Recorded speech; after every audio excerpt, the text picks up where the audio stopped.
Hey, we've got a great collection of Beatles collectibles up for auction this week. Yes, we do. Kick us off with item number 1. Okay, so item 1 is just wild. It's a signed copy of the Our Hard Day's Night album, but they took a purple marker and scribbled right over their own faces on the cover. Oh, wow. Just right on the faces. Yeah, directly over the faces. The fixed price is $39,999.95, or, best offer.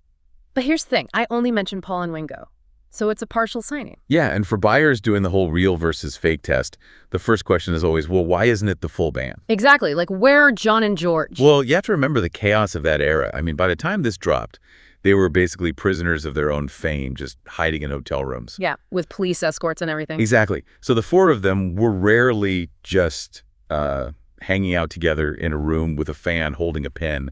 So a full 4-signature item is just exponentially rarer. But still, 40 grand is a massive asking price. I mean, anyone can grab a purple marker and forge a signature, yeah. How do you actually do your due diligence? You have to look at the verifiable history.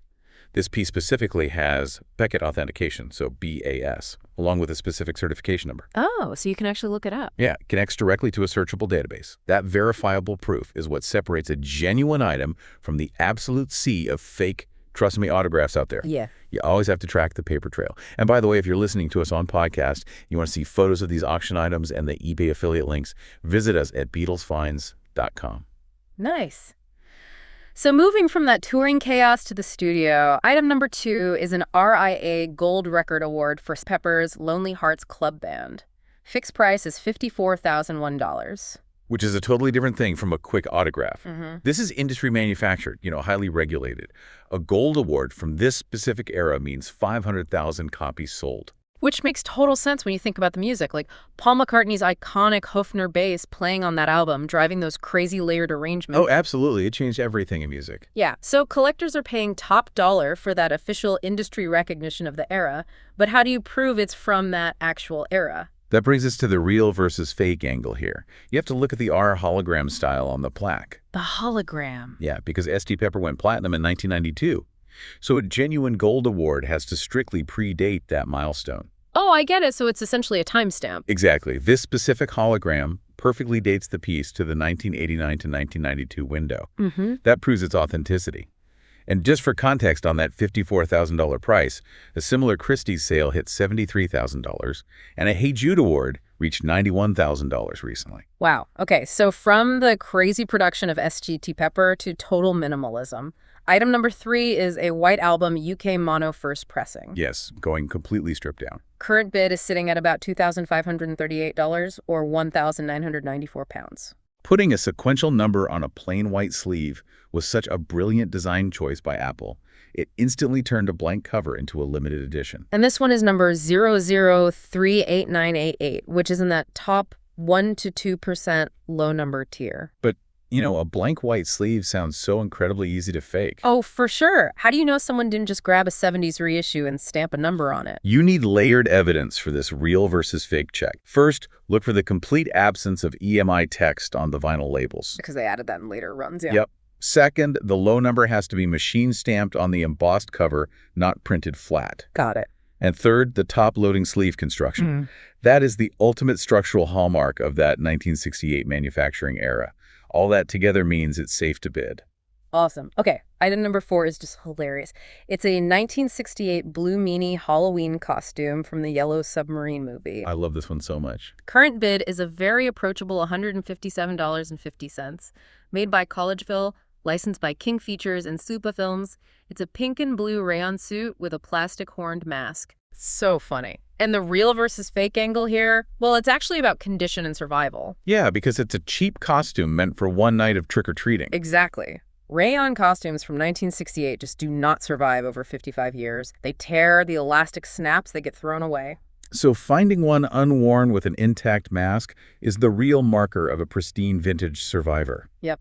The rarity isn't production, they made thousands, but an untouched one is incredibly rare. Okay, item number 5, the Beatles Christmas record. This is the 1963 Fan Club Plexidisc. Current bid is about $76 or 57 pounds. Yeah, they recorded these goofy skits strictly for fan club members. They were never sold in stores. This was the second holiday release, and Lintone pressed about 25,000 copies.